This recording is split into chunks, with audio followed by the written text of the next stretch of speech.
This is episode 44 of the A.N.I.M.E podcast. We made it.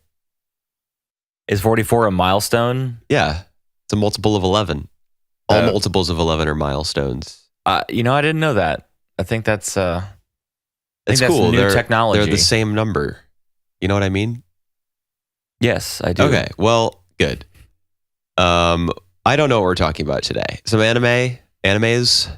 Animus.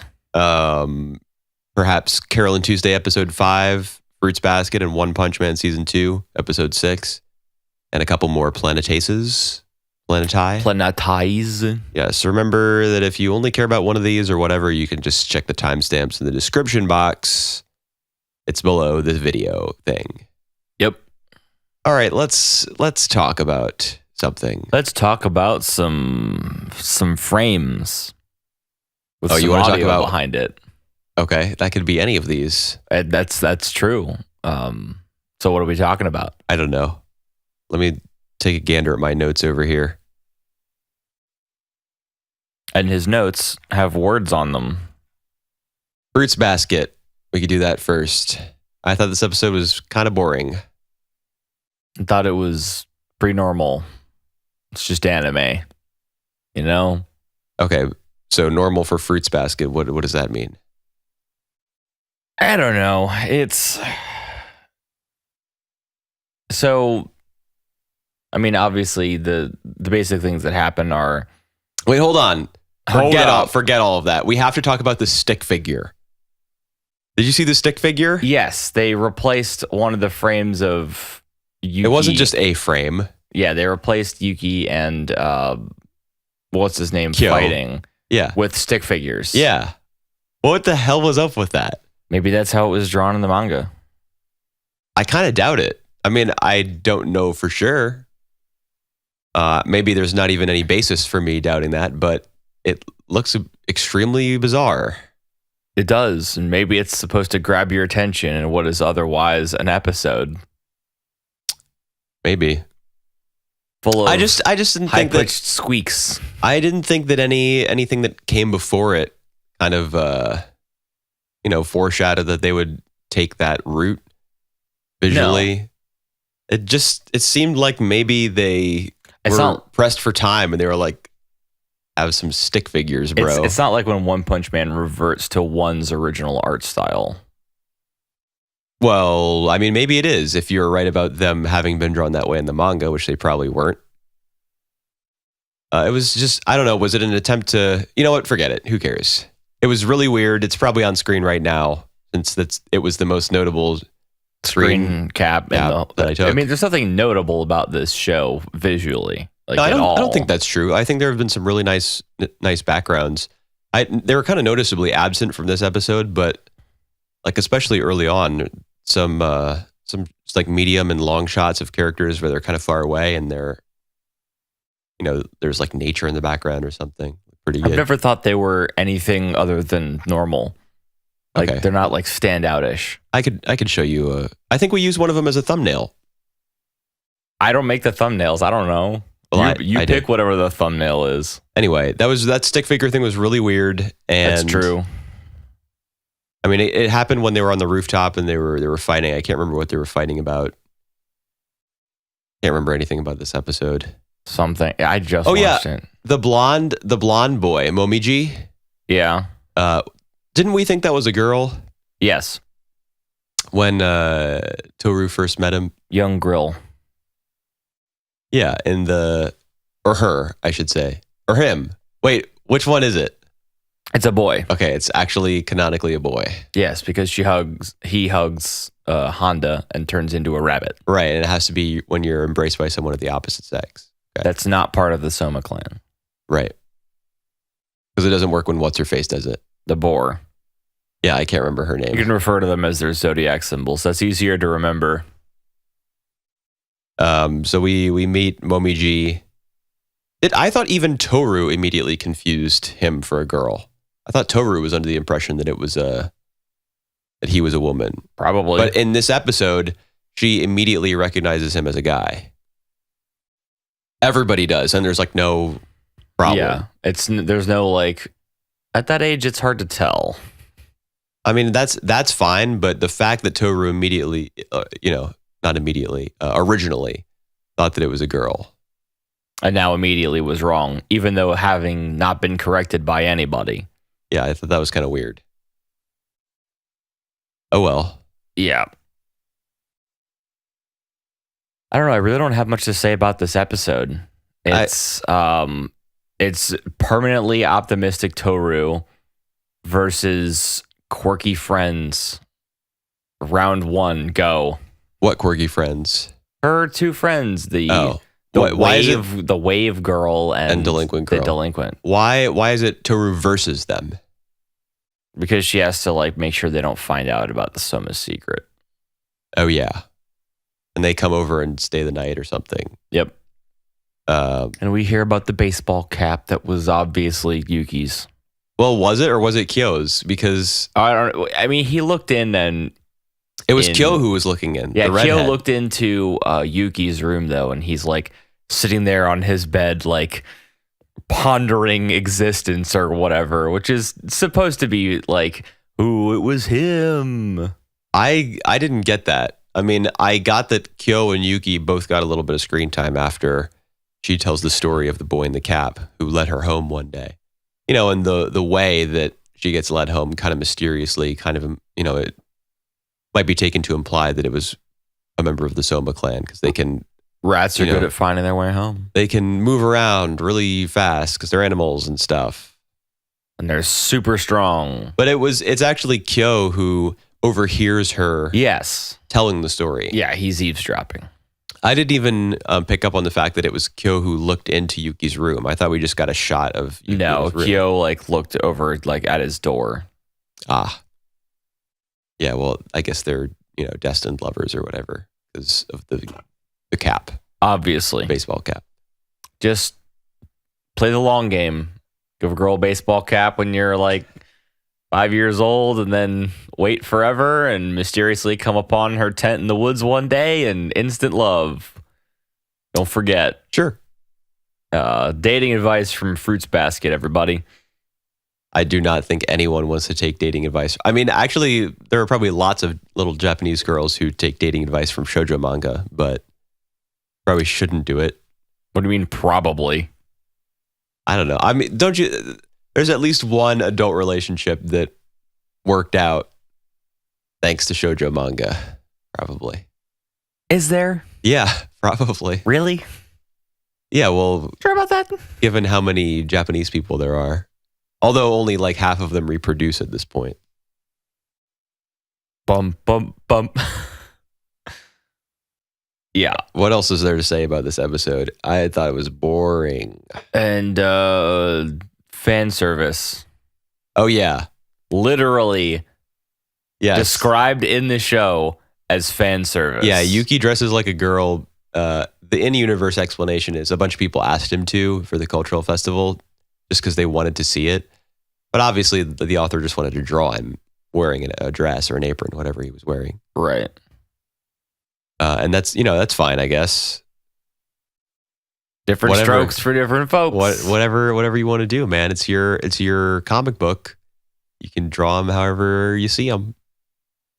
And then give an explanation that makes you look like a normal person, or at least a veiled attempt to do so.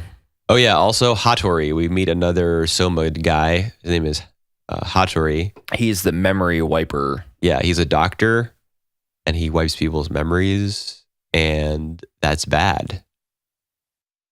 Although, Honda gets a mysterious phone call from him. Yeah, she's Come being to the summoned. mansion and don't tell anybody, or I'll wipe your memories. He doesn't make any specific threats. He But just he says, you know what will happen. happen. Yeah. Yeah, that's... It's very memory wipey. Yeah. Very, very wipey. We should be concerned about that. He also no wiping. He kind of dangles the promise of meeting Toru in front of her, or Akito in front of her, like it's some great prize that she might get to meet him. Like whoever that is. Well, he's the head of the Soma clan. Oh, right. I guess she might be curious about him because she wants to know who all the animals are and such. But I don't know, dude. I don't even care. I have even more notes written about things we could talk about, but I just find this to be pretty boring, to be honest. Yep. Which is bad. You know what else? You know what other show is pretty boring? All of them. All of them? Yeah. Really? Yes. We're watching Planet Taste. Not Planet Taste. Planet Taste is interesting. I was like, we're watching Planet Taste. I don't know. I liked Carole. Okay, we can talk about that. Please, God, anything except talking about Fruits Basket. All right, we'll talk about Carole. So boring. The duo gets their first gig and they play a song, and it's a song written by 17-year-old girls. Yeah, but that's not the meat and potatoes of the episode. It was the climax of the episode. That could right, be, that could be said to be the for. meat, at least. Their power gets cut off because they don't have any money to pay the bills, so they have to go get jobs, and they both suck at their jobs. And of course, that's delivered again via montage. I complained about montages in last week's episode. Again, we see them working their jobs. That's making money. It's an important part of life, and it's just reduced to montage. Like, would you rather there be a montage or it not be shown at all? I would rather the show shift its priorities and give us them. Give us the girls. Not Gus, Tao, Angela, Angela's transsexual mother or androgynous. She has Martian androgyny. That's what it is. Apologies to transsexuals everywhere. All 0.0001 of you that are listening, statistically speaking. Yeah. Well, I don't know. I think anime has a lot of fans who are kind of, I'll just use weirdos for lack of a better term. There's a lot better terms than weirdos. Yeah, there are. But what I mean is deviations from the norm. Anime has a lot of. It collects all types. Yeah, and all people of all cultures and nationalities and backgrounds too. It collects really different people, like people who watch good anime and people who watch Sword Art Online. Yeah. All right. Let me just move on from my faux pas. I guess I have multiple errors. It's all right, John Tron. I don't know what the hell I'm talking about. Yeah. To me, this episode was not very exciting. Like the main structure of it was Gus and Tao. Did you notice that Gus's voice was back to sounding like shit in this episode? Yes, it was. Okay. Just wanted to. So it's not just me. No. Okay. No, it's a real thing. Like, is it are we doing a coin flip every time an episode starts for his audio to not be ass? I don't know what the deal is, man. I think it's supposed to be that he's like a gruff old man and they're just failing somehow. I don't know, dude. Yeah, who knows? We're not in on the production, so we can't say for certain. But I am most certainly not in on the production. I don't think I've ever been in on the production of anything. Even this podcast. That's true. That's me. But the structure of the episode was Gus and Tao both pitch their musicians to guys with money and power. Yeah. And only Angela gets, what Tao wants. I mean, we're pretty. I think we're supposed to get something from the phone call at the end. Oh, the phone call that Gus gets on Beth's phone. Yeah. Why wouldn't what's his face be calling her? Roddy might have been streaming from his phone rather than just taking a video. He could have been streaming the performance. And was he holding his phone up? Yeah, whole time. It focused on him like 9 times. Oh, oops. Because he's like, he loves them. Or one of them, I don't know. Yeah, I can't remember. It was implied in a past episode, maybe last week's, maybe 2 weeks ago, that he had a crush on one of them. I think it was Tuesday. Tuesday's the black girl, right? No, Carole's the black girl. Tuesday's the weirdo. They're both weirdos. Rich people have weird names for their children. Like that might be a good way for me to remember. Well, Carole is a pretty weird name as well if you put an E on it. So is North. Right. So he has a little crush on Carole, I think. Do you remember something about that in a past episode? Which I have all the episodes, so I can just go back and rewatch it. Yeah, but I don't remember at which episode it was or at what point the little tip-off came. I think it was during the music video episode. That was the last one, right? Yeah. Anyways, why do you think that Hefner would have called Beth's phone? That's kind of weird. Why wouldn't he contact Gus? Maybe Gus doesn't have a phone. What a loser! Not having a think how he's like he's in making his talent 2076. pay for meals and stuff like that, and he meets everyone in person. Like he doesn't call anybody. Maybe he just doesn't have a phone. Maybe. What a cool guy. Maybe he doesn't. Maybe he can't talk on the phone because his voice is already so filtered and processed that if it goes through a phone, it just sounds like it just causes feedback. Yeah. It goes full peanuts. Well, I mean, in the episode though, like putting the phone call aside because we don't know for sure what it's about. Right. He meets his old buddy. Yeah, Hefner, the guy's name is, who is an MD. I don't know what that's supposed to stand for in this universe. I don't know either. I mean, a music degree. I don't know. I have no, because for us it's medical doctor. Yeah, it means doctor somehow. I don't know if it actually means I don't know those what the two M words, is, but I know that D is doctor. And Hefner is like not willing to take a chance on them because he's like, oh, I've changed my ways. I only fund safe bets. Yeah, I can't be as risky as I used to be. And the other guy, Norman, I think his name is, Schwartz. Schwartz. Yeah. Did you notice that when Tao was driving the car to meet with him at the hedge fund, the hedge fund guy at whatever building they went to? Yeah. He said Schwartz's name and a literal harpsichord played like a spooky chord, like when he said the guy's name. I don't remember that music stab. No, it was hilarious.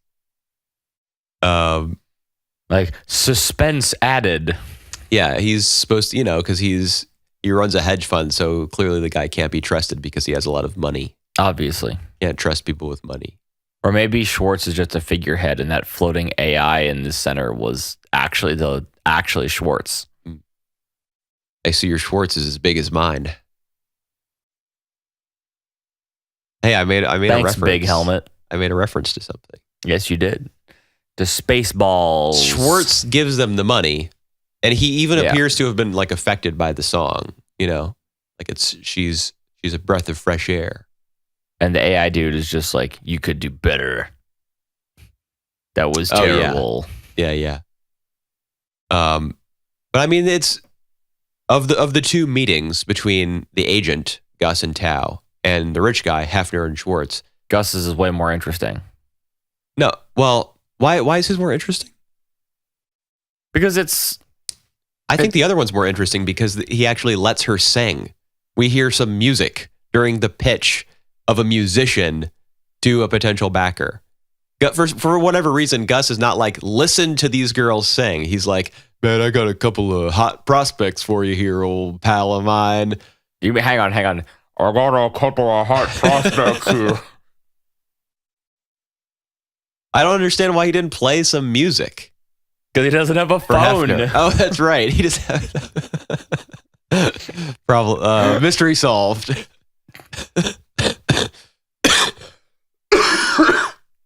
I'm still recovering from last week's sickness. In case you have been following the saga of the Anime podcast, I was sick last week. Has a deep lore. So a big cough there. Big cough. Sorry, everybody. Big ups. What? I don't know. What else? So you enjoyed this episode? What about it? What were the cool parts? Or I actually liked the montage. I liked seeing them like get the jobs and fail spectacularly at them, being like, oh, this will be pretty easy, and then just being. I can't even remember the jobs, dude. They're just condensed down into a montage, like for ease of forgettability. Carole was walking AI pets, yeah, because it stops them from being depressed. And Tuesday was like a hot dog stand or something. Yeah, she worked at like a hot dog stand or something as like the pretty face to attract customers. But then they actually had her work and she burnt everything. Ah, okay. I mean, that's amusing, but writing it in shorthand like that makes it easier to forget for me. It is set to music, so that could help with memorability, but It's set. I mean, it's set to anime music. Which the music in this show is really good, but I've heard that track like 9 times. is it the one that goes do do do do do do do do do do do? It's basically like it's the end theme song. The ending song is used in the show so many times.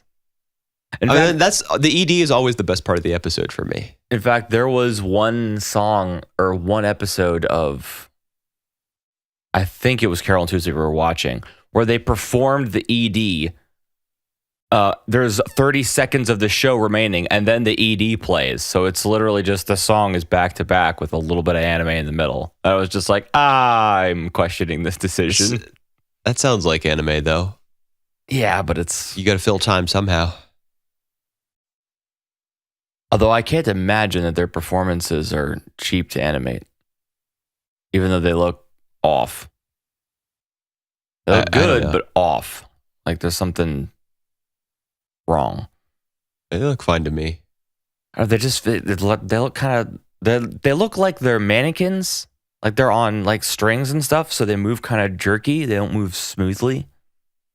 I think that's just a consequence of it being like a long take.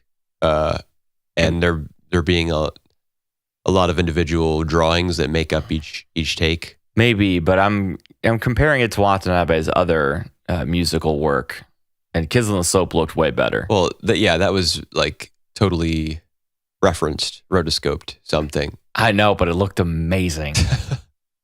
Yeah, but it also had like a teenage boy who was constantly like, why doesn't this girl like me? Yeah, it was teen angst. I rewatched it recently. It was definitely teen. It was way more than I remembered. But the music is good. Yeah. I mean, this show doesn't even have that going for it. Not yet. The performance. I guess we should talk about their performance. Yeah, and the brother as well. Right. Well, he just showed up. I thought it was very strangely directed what the brother did in this episode. You never really see him looking at the girls where the two of them are in the same shot. In fact, it's easy to get the impression that he's not even at that club. Yeah. I mean, we're supposed to infer that he is. Yeah, but you could show him like looking through the window and seeing them, or at least like being, in the building somewhere or something. I think we're supposed to recognize the entrance of the building, and that's supposed to give it off rather than the show just going, he's here and he's leaving. He is good brother. I mean, that was what we needed to get from that scene, but you could be forgiven for assuming that he wasn't there. I mean, I assume based on the layout of those shots. Yeah, I mean, I could understand why someone would think that, but I didn't. Yeah, well, I got the fact that he's obviously there, and I got that as well, but only because I knew that's what I was supposed to infer, not from the visuals, but from the story. I thought it was so strange. But it's kind of worth pointing out that what Tuesday was singing about was like finding her way home. And he being there to bring her home sees that she's, like enjoying her life and having fun playing music and stuff. And so he opts not to barge in and grab her. Although he is still in the city, so maybe... Right, he'll probably make an appearance next episode. Maybe he just didn't want to grab her in the middle of her performance. Which is in 2 days. Is it? Yeah, it comes out this episode came out on the 10th. So that makes the 17th the next air date. Gotcha. So if Tuesday was singing about finding her way home, Carole was singing about, because their verses were different. They did that thing where they come together, sing their different verses at the same time, and then they converge again once the lyrics line up. Tuesday's is Carole's is about finding the one. So I suppose that she's going to have a romance subplot, probably with Roddy, because I seem to remember that Roddy was into her. I don't know. So I think that'll be the general course that their characters take over the next however many episodes. Tuesday is going to try to, she may eventually go home, or this may be her new home, but she wants to try to become centered in whatever spot she ends up in. Because having run away from home recently, she's kind of been dislodged, Right. her emotional core, where does it lie? What does it mean? I was just about to say that and I stopped myself. I know. I filled in for you.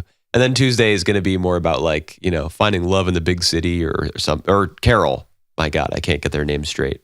Just Carole and Tuesday. Just call them Carole and Tuesday. When you refer to one of them, refer to both. You can never be wrong.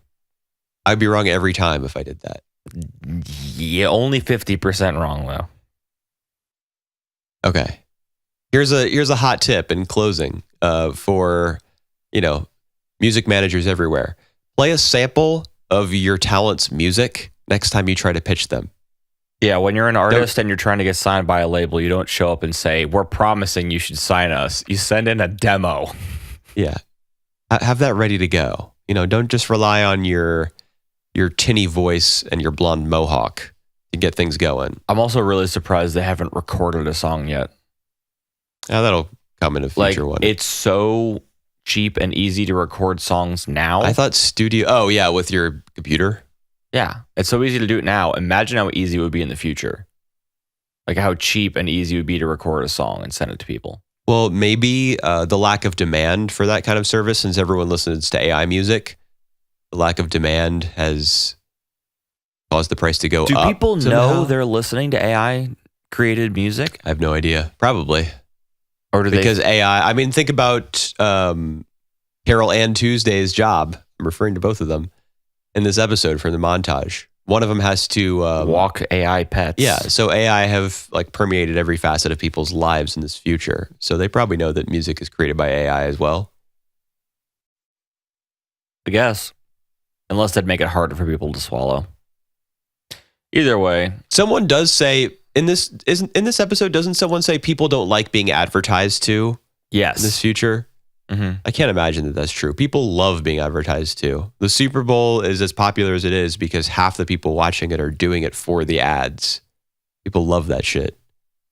People don't tell me what to buy with my Ameribucks. People don't like the Super Bowl ads because they are ads. They like the Super Bowl ads because the companies spend a stupid amount of money to try to make something that'll go viral. Yeah, super viral, dude. The world's biggest platform for advertisers. That's a really authentic grassroots success right there if your commercial takes off. Very viral. They're uploaded to YouTube the same day, so. Okay. Any other thoughts about Carole and Tuesday? So far, 0 out of 10. They haven't sung any carols yet. And it doesn't come out on a Tuesday. Maybe it does in Japan. It comes out on a Friday here. So no. I don't know how long it takes PAS to do the subs. Oh, that's true. Anyways, One Punch Man episode 6 was a mega snooze fest, and I hate everything. It was directed by Robin Thicke because all I could see was blurred lines. I know you want it. Give me the old director back. I didn't write anything about this episode until after it was over, and then I just went from memory. Did you see the post-credits scene? Yeah. With Orochi, the king of monsters? Yep. The guy from the OP. Oh, is he in the OP? Uh-huh. He's at the top of a giant tower. I always skip the OP, dude. I hate this new opening. Really? Yes, it's so bad. And then as the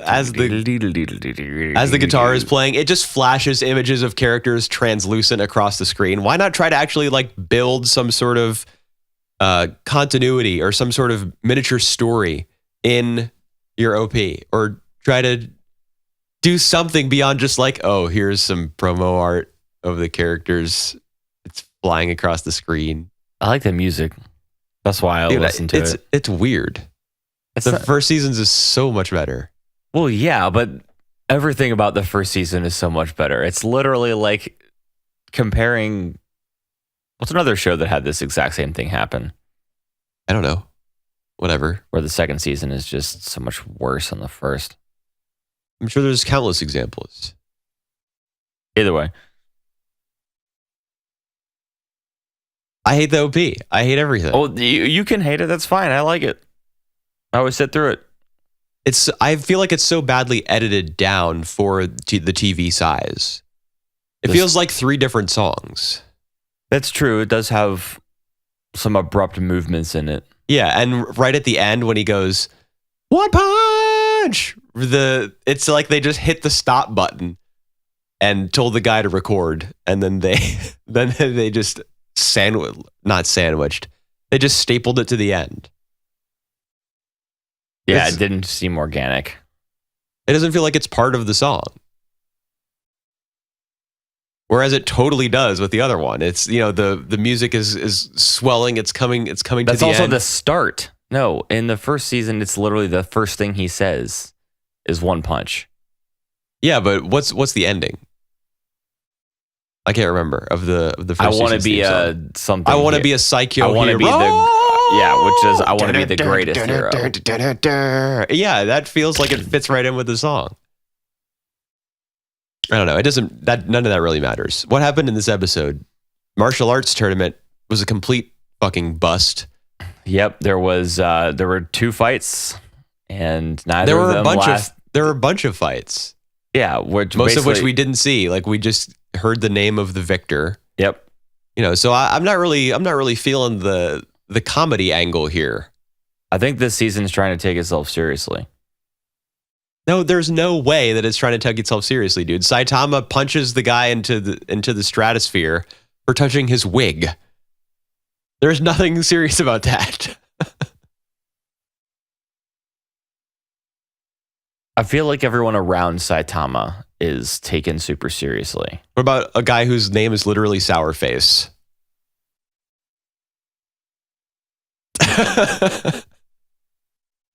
I was trying to rationalize. There's no excuse for this shit. The martial arts tournament sucks my hairy balls. It's really bad. Oh my god. We don't need. Why aren't we watching Sarazanmai? Why aren't we watching Sarazanmai? That's the best thing ever. It's weird childbirthing. It is weird. The martial arts tournament was lame, dude. So, I mean, the ultimate outcome is going to be Saitama versus Siryu in the finals, probably. Right, if we even get that far. So what are we supposed to get from that? Like, what's the point, so to speak? Like, why set it up that way? I don't know, honestly, because there's no way. I mean, I guess there is a way, but it was like there's no way that fight's going to last longer than one punch. Like, I mean, Saitama will hit him, and that's it. How do we know that Siryu isn't isn't he super strong? Because Siryu also defeats his opponents with one strike, like one kick. He's one kick man. Right. Yeah, he defeats them with one strike as well after he sees that's what Saitama does. Oh yeah, that's true. He does. But Saitama doesn't do it because he's trying to knock out people with one hit. That's all he can do. Yeah. So it's. I mean, my question about why structure it this way? What's going to be the ultimate reason for this tournament, this story? Siryu says multiple times throughout this episode he's just in it for like the money or the security, the ease with which he can get through life. That's why he became as strong as he did, was he just wanted life to be simple and easy. Right. And he wouldn't be a hero unless he got paid a certain amount, because he talks to one of the Class A heroes that he beats. Oh yeah, you make a pretty decent amount of money, right? So is the point like Saitama is a hero for fun? That was his catchphrase in the first season. Yeah. Versus Siryu, who is a hero for profit, or who ease of living. Yeah. Yeah, it's like it's a strength to save people versus strength to serve yourself. Right. And so Saitama is not in it for the money, and he's going to win. Therefore, the moral of the story is like you shouldn't be in it for the money. Is that what we're going to be like getting here? I mean, a lot of the show does seem to focus on like almost like money and morality are kind of stuck in the middle of it. Like the Hero Association is abandoning a a bunch of its cities and letting people die to monsters in order to get back the son of someone who contributes 7% of their annual budget. Right. So it's and they've always been too concerned with like themselves, their own bottom line. Right. Just a bunch of frivolous stuff like naming heroes. They have big meetings about that when the fate of the world is hanging in the balance. Yeah, it's people who are more concerned with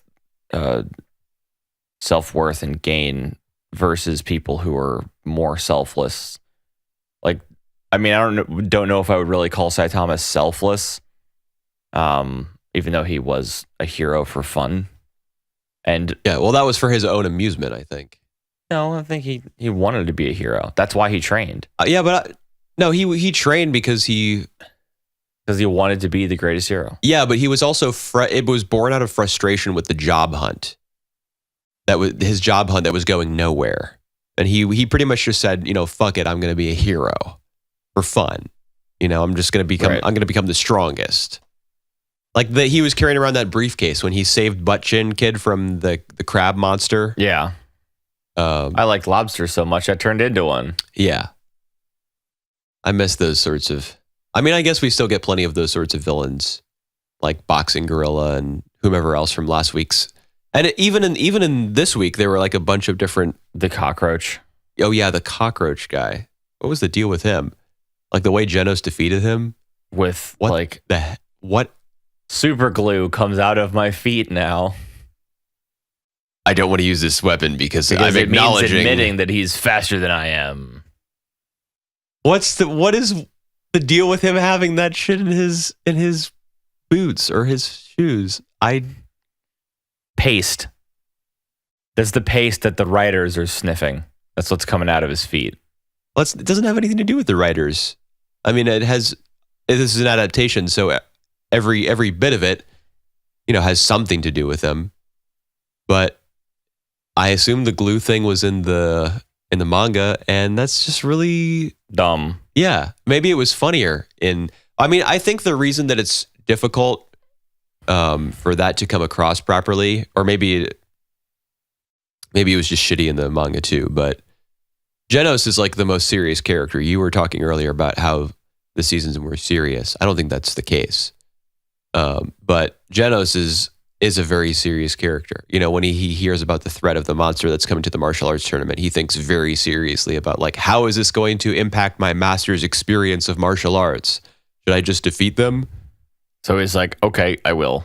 And just goes and shoots a bunch of super adhesive glue out of his and robot causes boots. More collateral damage than the monsters.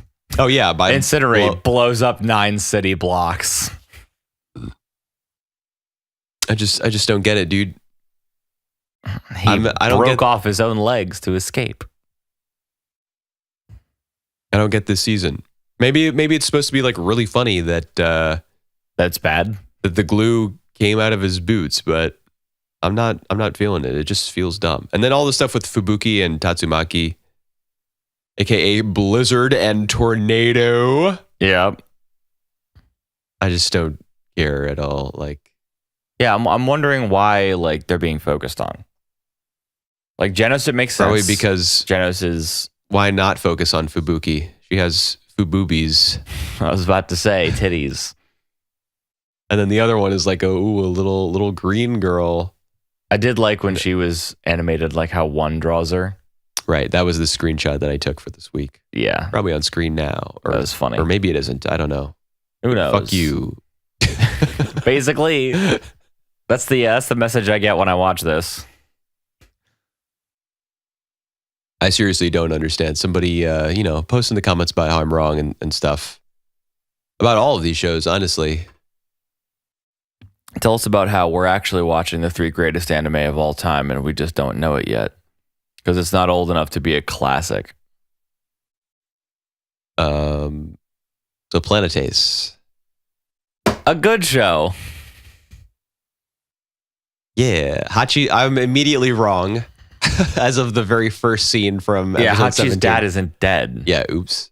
I still think that was a cool theory. But yeah, no, he isn't. No. He is, however, going to be the captain of whatever. He's going to be the chief engineer the Von for Braun. the Von Braun. The rocket going to Jupiter, the mission. Von Braun, excuse me. Was it with an M or an N? I thought it was Von Braun. It is N. Whatever. Von Braun. You're right. I'm wrong. I thought this episode was pretty cool. Yeah, I liked seeing... Because it transitioned us into the Jupiter mission phase of the show pretty well. I liked seeing Hachi's dad. Yeah. And that the reason he doesn't talk about his dad is because he's famous. He's famous almost. Oh, you know what? I had not even made that connection. I just thought it was because he left his mom high and dry. As he mentions in this episode. Because at first he promises to go back to her, and that colonizing space, it's forging the future. It's a young man's game, and he just wants to go home and get laid, probably. Yep. But then he sees the press conference where Locksmith is just super autistic. And he's like, yeah, I mean, it blew up and people died. But rest assured, I'm happy with the data that I got from this module. The data is it only kills 300 people. I thought it was the best part of the episode for me was the identical reactions from both Hachi's dad and Locksmith. When Hachi's dad sees that press conference, he goes, oh, he laughs in recognition of the fact that this guy is so single-minded and is such an asshole with nothing on his mind except this data and how it's going to impact the trip to Jupiter. He's like, this guy, he's going to do some great work because he just does not care about anything except the success of this mission. Yep. And Locksmith, when he hears that Hachi's dad has signed on to be the chief engineer of the Von Braun, he does that same little laugh. He goes, oh, yeah. And he's it's like he's a child who's just gotten a new toy. And then the very last bit of the episode is this guy here on this piece of paper that I'm looking at. He would be a great EVA. Too bad he's going to be dead before the project starts. Yeah, it's just too bad that he's not going to be able to go on my mission and make things work for me. Yeah. They're trying to show the cold angle of corporatism and progress and how it tends to leave humanity by the wayside. Sort of, but not really, because Locksmith is not, he's not one of the corporate fat cat big shots who are having this really nice dinner, the dinner meeting outdoors with the yacht on the river behind them. Yeah. An episode, I think, what episode that was that? 17. Is that 17? That was the start of 17. Yeah. Those guys are the ones who are mostly concerned about their own skins, and Dolph's fate, where he's going to end up in the company, is just totally up to their whims. Because that's 18. Yeah. Well, they talk about it in episode 17 too. They talk about using him as a bell to put on Locksmith's neck. Yeah. Which is what they do in 18, but we'll get to that.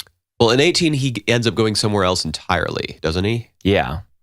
They move him into Galileo Development or something. Yeah, basically another company that's disconnected from Technora as far as people understand, in order to continue development without Technora falling under scrutiny.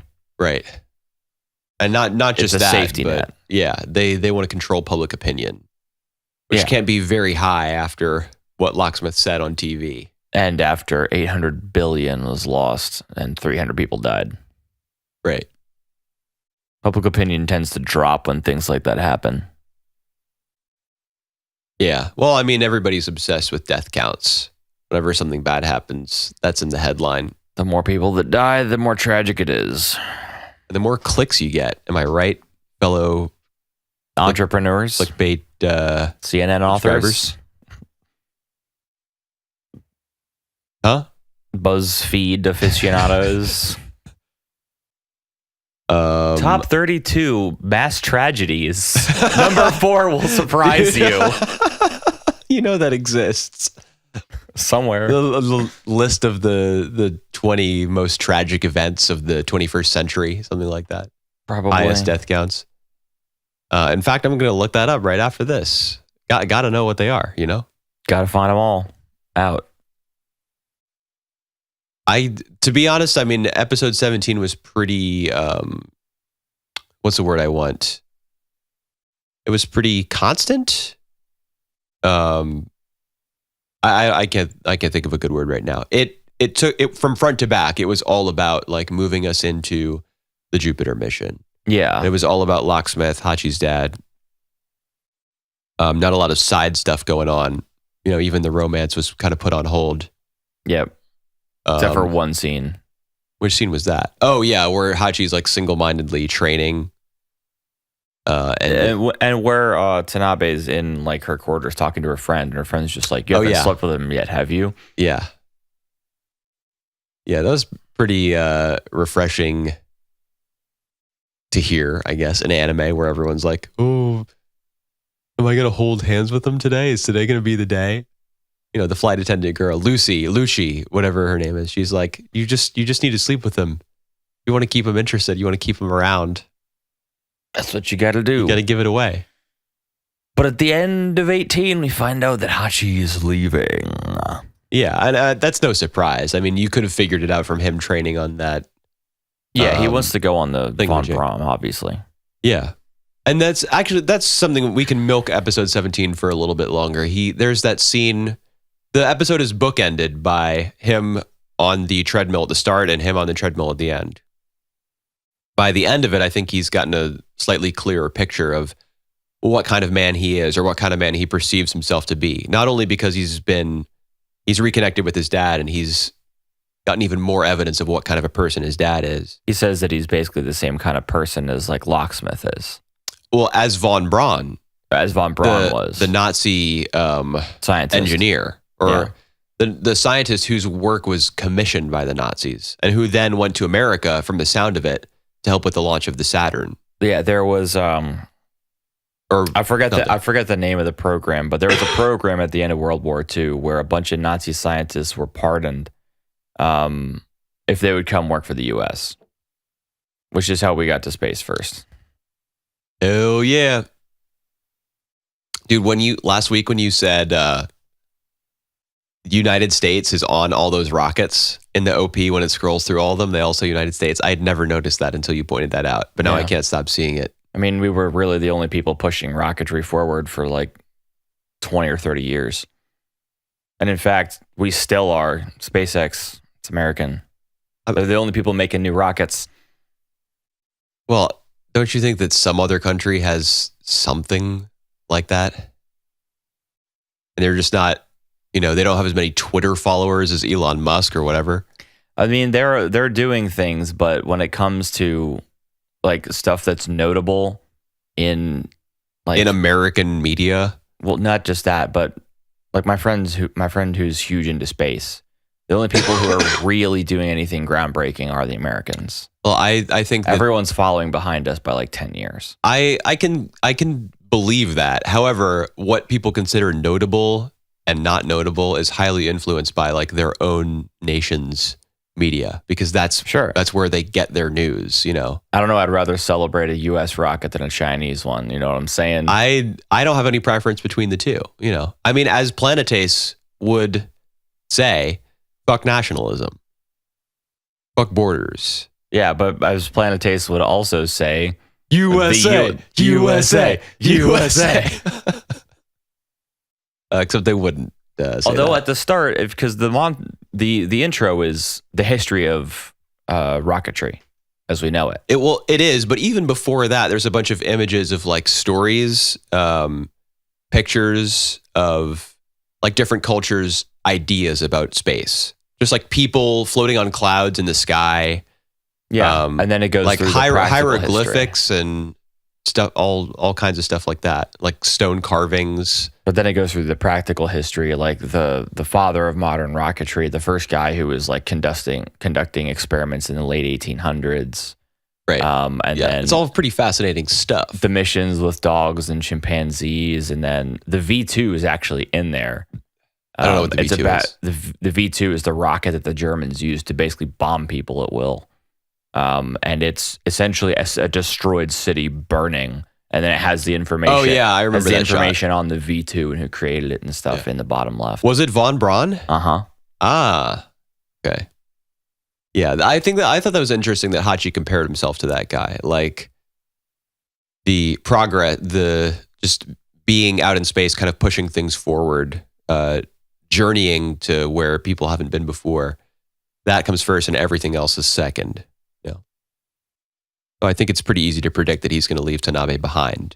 So when you said, in episode 18, he decides he's quitting. Like he's done hauling debris. It's not for him anymore. I think could have been predicted that he was going to go that way. Yeah, that was pretty obvious. And then 18, we lost debris section to section 3 chief. Right, Norman Schwimmer. Right. He's the same guy who kind of like canceled the plans for what was it again? What were they studying? Like sea cucumbers? Sea cucumbers in order to create like better spacesuits or something. Yeah, I can't remember. Yeah, the exact he was details, punishing someone who had slept with his daughter. It was his daughter's fiance, I thought. Yeah, it was daughter's fiance. He was punishing him because she got pregnant and letting their work be destroyed before it could come to fruition, so that he would have to go to like Mars or something to research it. Right, and get away from his daughter. Yeah. So this same guy comes back and he's like, now that Dolph is gone, because Dolph has been made the head of this dummy corporation, they need somebody to take over Section 2. So it's this guy. Yep. And I think it's notable. He talks really big about getting rid of debris section, and they're all in a panic about it because a rumor is spread. But I don't think that he ever actually says the words like debris section is being eliminated until they start to rebel against him. But at the same time, they knew that it was their last mission. Like debris section is going away. They knew it. Did they know that for sure at that point, or was that just a speculation? No, that's what they'd all said. Oh, I seem to remember there being some sort of gray area. Like he was just planning to eliminate divisions. He said he was going to get rid of it because it's constantly in the red. No, it's the person who says in the red is Lavi. Right. When he's talking about their odds of like being terminated or not. Right. In section 3 had Schwartz or Schwimmer, whatever. Schwartz is the guy from Carole Tuesday. Schwartz. He says that it doesn't really make sense to have it around. It's not profitable, and the image doesn't outweigh the cost. Yeah. Although it does later in the episode in a certain character's head. Yeah, in Lavi's. Yeah. The image of being... Damn it, the show got me, dude. When he thinks of... Yeah, when he thinks about all his poor little 7 children who he's paying child support for all of. When he thinks about them and how they are proud of their dad because he keeps space safe by picking up the debris. Yeah. The debris. That just got me, man, when he was like, at least daddy can be a man who keeps space safe, when he pushes the arm forward in defiance of his, all the people who he said yes to his job, whole life, his security and all that stuff. Yeah. I was like, yeah, man, stick it to him. Stick it to the man, neosis. It's a rare terminal blood disease. I also really liked that it was a flashback to something we had seen previously in the episode, but it didn't replay the same thing we'd seen. It was a later part of the call that we didn't hear. Oh, was it? Yeah. It was like what would have come next. Because they said, you're not going to work there anymore. And that's when the call cut off before. And so when he flashes back to it, we see them talking about keeping space safe. Rather than... They're replaying the exact same event. Rather than in Fruits Basket, they had a flashback, a 30-second long flashback of something that happened 4 minutes prior in the show. Sounds like anime. Reusing frames. That's just a decades old tradition. Got to reuse specific cuts in order to, pad it out. Because animation's expensive as fuck. Animation's expensive. Well, I mean, it's expensive for them, but considering the budget of like TV shows over here, it's pretty cheap. I don't know. I don't know about that, dude. Anyways, yeah, Lavi, the hero of the episode. Wasn't there another episode that was really similar to this one, where there's a guy who's like, "Oh man, I'm gonna get rid of debris section," and then they all kind of team up against him. The one with the kid from the board of directors. Oh, the one where who he's just like, his I'm gonna camera get you all fired, and it's just like, and they all team up against him. Yeah, they all say it's like, well, you were never officially here. I don't remember you being on this ship. And Dolph looks at him and goes, I don't know what you guys are talking about. Yeah, this episode felt very similar to that one to me. Yeah, similar setup. But that's okay, I guess. I mean, I would say it gets points off for that, but we are in a different phase of the show now. Yeah, I mean, we're technically a whole core away. Well, yeah, but in addition to just the distance from that first episode, the show is in a different place now.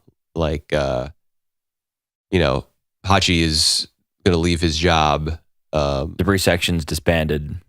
I don't know if they still are or not. It's pretty safe to assume they are. After defying Schwimmer. Well, maybe, maybe he will get to the next episode and he won't be the head anymore. It'll be some new guy or something. Or they'll hold him over a barrel the fact that there was an INTO satellite that was shutting down Yeah, what the ships. hell was with the data mine? The show said that it planted it there. INTO planted it there. Yeah, they put it there. For what purpose? To stop ships that they don't want to be leaving the atmosphere. Maybe they have quote unquote terrorists on board or persons of interest. They can just shut it off. Yeah, but if that's if it's for that above board purpose, like that very safe and practical purpose, why would it be such a big mystery as to what it is? Why is it being thought of as debris? And then when the debris section goes out to try to get it, they're like, oh no, you can't get that. Maybe why not? Maybe because something like that was outlawed years ago. Like if you found out that the UN was using napalm or torturing people or something. Well, then it's bad. Yeah, I think that's supposed to be obvious. The fact that it's not marked and no one's supposed to know that it's there. And one character even mentions that it's in Russia and the EU's emergency flight path. Yeah. What the fuck are you doing? I just don't understand how INTO can be so clearly villainous. Well, of course, any sort of massive overarching government is villainous. That's what happens. Yeah, I guess I just don't like how it can be so transparent. People they're rounding up brown people down in whatever fictional country that was, where people accept terrible things all the time and just be like, well, it doesn't affect me. I love terrible things, dude. In fact, I whenever I watch anime, I'm constantly reminded of terrible things. I'm endorsing the near slave labor of Japanese nerds. Working unpaid overtime, dying at their desks. Has anyone actually died? Yep. Producing anime? Yeah, dude. There are, I don't know, dozens of cases probably. I don't know how far back you would have to go to find dozens, records of dozens, but it's real shit. Just recently it happened again, and it's kicked off another wave of Here's my question. What shows were they working on? What of Naruto? Was that actually one of them? Yep. Wow. Now you have to watch Naruto. Someone literally died for it. Yeah, I if guess, you don't, you dishonor his family. I thought the reaction of the older guys to the news that the debris section was shutting down was the most interesting out of all of them. Because Hachi's in his own little world right now. Right. Tanabe is very predictably we have to save everyone. Yeah, the feisty go-getter. Yeah, but the scene where the chief is just he just stops and he's like, you know what, I can't remember. Oh no, I'm not talking about that. I'm talking before about when he's trying to put up the poster. Yes, when he's on the ladder. I'm useless. Yeah, well, something that he said specifically. He's up on a ladder and he's trying to pin up a banner, a banner for some shit that doesn't matter, because that's most of what he does. Is he just attends meetings, doesn't pay attention. He's not really involved in Technora at all. He's just collecting his paycheck. Right. So he's up on a ladder putting up a banner or something. He falls down, and that shock is probably what triggers his latent emotion, what he's actually upset about. He says something along the lines of like, I don't know what the elderly among us, like the older folks, what are we supposed to do? Because he's afraid of losing his job. He's reached old age. And he probably feels frustrated by that. I'm sure a lot of old people do. Yeah, but I thought that was interesting, like because his character is mostly just a joke that the show takes a dump on whenever it feels like it. But that was a very human moment for him. He's frustrated with his powerlessness, his inability to do even almost seemingly simple tasks. Yeah, physical problems as well. Sure, yeah, and I think that, and just his uselessness at work. He probably doesn't feel great about that. Space is a young man's game. Right, as a wise man once said. And then there's also there's Claire. Yeah, she's just been kicking around for the last few episodes talking about how unfortunate it is that she's brown. And it's just like, I came from a terrible country, and that means you have more advantages than me, other guy. I came from another brown country, and guess what? I'm still here. You're not. Suck it up. Yeah, I think it's a shame that we didn't actually see her dismissal from her job. We just learned in episode 17, I think. Yeah. That she was fired or demoted or something. Yeah, because now she's like base level flight crew for a ship. Or something. Yeah. Yeah, I would have, because she was a rising star. She was kind of attached to Dolph. That was the way everyone saw it, at least. And now that yeah, exactly. Now Dolph's gone, she is. Although I think she was let go before Dolph left, because she had just taken on so many projects and everything fell through the cracks. Right. Yeah. She was always volunteering. She was always volunteering to do a whole bunch of additional work. Yeah. But we didn't see her we didn't see that breakdown for her. Yeah. I mean, we saw Dolph cleaning out his desk. Yeah, we did. Even though we have less of a connection to him than we do to Claire. I just think Claire, her griping would be more impactful if we had seen like what went down, instead of her being like, her still kind of being caught up in the unfairness of what happened to what's his face, the engineer from the third world country. Yeah, the engineer from Latvia. I don't know. El Tanaka, I think it was. Yeah. El Tanaka. I don't know how you pronounce it. Tanaka. She's still fixated on that, I feel. Yeah. So her character is kind of moving in circles for me right now. Circles. But she's gonna, get together with what's his face, probably the guy who's leaving the OSA. Hakeem, is that his name? Yeah, I think so. Yeah. And he's leaving the OSA. Why is he leaving again? I can't remember. I don't think he said. I think it just said, I'm leaving the OSA, and that was the end of their conversation. Okay. I don't remember entirely. All right. Anything else about this episode that we want to mention? The porn crew's back. Yeah, I didn't care about their reappearance. I was like, they're journalists. Yeah, the guy's a journalist now. What are you doing? That has to be less profitable. Well, maybe he said that he did that in order to fund what he wanted to do, which was to be a journalist.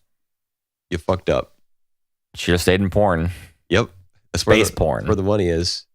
All right, that's it for this week, everybody. We'll see you next time. More raw, unfiltered, unprofessional, and unintelligent opinions about seasonal unintelligent, unofficial, and brainless shows.